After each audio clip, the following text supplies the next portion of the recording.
Every April, the same pattern repeats itself. Someone sends you a link that doesn't actually exist. A company announces a product that turns out to be fake. A friend tells you something with complete seriousness and waits for you to believe it. You smile, shake your head, and say, April Fools. Then life moves on as usual. But have you ever wondered where this tradition began? Why April 1st? Why the word fool? Why does an entire society dedicate one day each year to deception and call it tradition? When you start searching for answers, a surprising reality appears: no one truly knows. April Fool's Day remains one of cultural history's most persistent yet unresolved mysteries. You may have heard different explanations, calendar changes, connections to France, or ancient Roman festivals, but closer examination shows that none of them provide solid proof.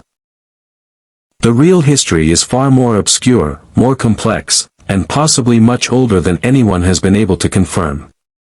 And labeling someone a fool, making a person the target of a joke while they remain unaware, has never been only about humor, it carries a deeper social history. Midnight Archives exists to explore stories like these, narratives buried by time, traditions considered too strange or too dark to comfortably tell in daylight. Today, we are uncovering one of them. So let us begin by asking, where did the idea of the fool truly come from? Chapter 1, The Beginning No One Could Find. I will present every major historical explanation for April Fool's Day, and also show why none of them fully prove its origin, because the honest answer, one historians often hesitate to admit, is simple: they do not know. The most popular theory connects the tradition to France. In 1564, King Charles IX of France issued the Edict of Roussillon, moving the official start of the new year from late March to January 1st. Later, in 1582, Pope Gregory XIII introduced the Gregorian calendar, reinforcing January 1st as New Year's Day. According to the popular story, some people continued celebrating the new year at the end of March and beginning of April according to the old system. Supporters of the new calendar mocked them, calling them fools, and placing paper fish on their backs, a tradition still known in France today as Poisson d'Avril, or April fish. The explanation sounds clean and logical, yet historical evidence supporting it is extremely limited. References to April Fool's traditions appear even before this decree, and later records do not identify the calendar change as the cause. The connection was largely made by later historians, not by people living at the time. Furthermore, similar traditions existed in regions unrelated to the French calendar. In Scotland, the day was known as Huntagaup Day, where people were sent on pointless errands. In India, the festival of Holi temporarily reverses social norms. In ancient Rome, the celebration of Ilaria included disguises and playful mockery.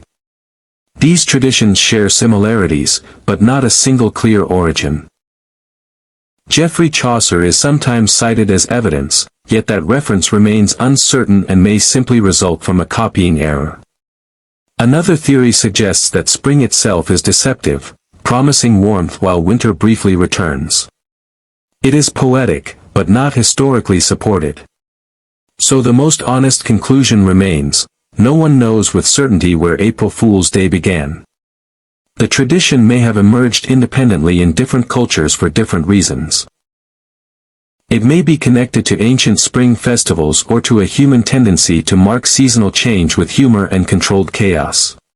One thing, however, is clear: the concept of the fool is far older than April Fool's Day itself.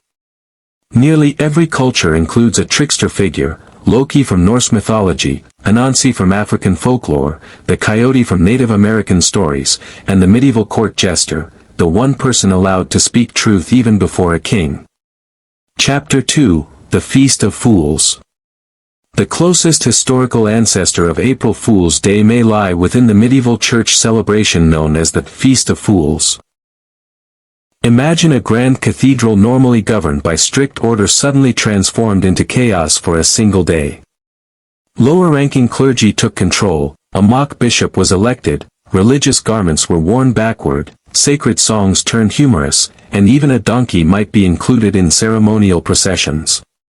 This was not rebellion but an officially tolerated annual event.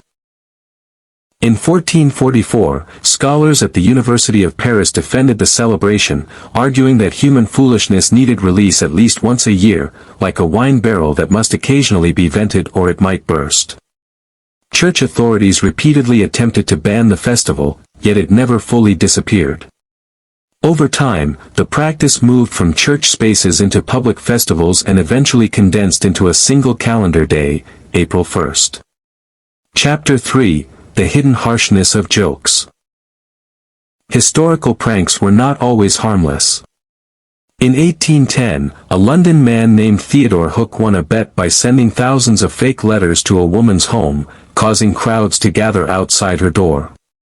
She became effectively trapped inside her own house. Observers considered it amusing, while the distress of the victim largely faded from historical memory.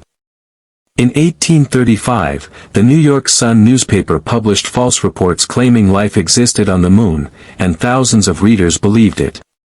The structure of a prank has remained constant: one person knows the truth, another does not, and humor emerges from that imbalance. Centuries have passed, yet the structure has not changed. Only the setting has shifted, from cathedrals to newspapers, and now to mobile phone screens. April Fool's Day is not merely a date on the calendar. It is a modern expression of an ancient human tradition. A moment when rules temporarily loosen, when the boundary between truth and deception becomes unclear, and when the fool is simply the one who trusts. And perhaps that is the real secret of the tradition.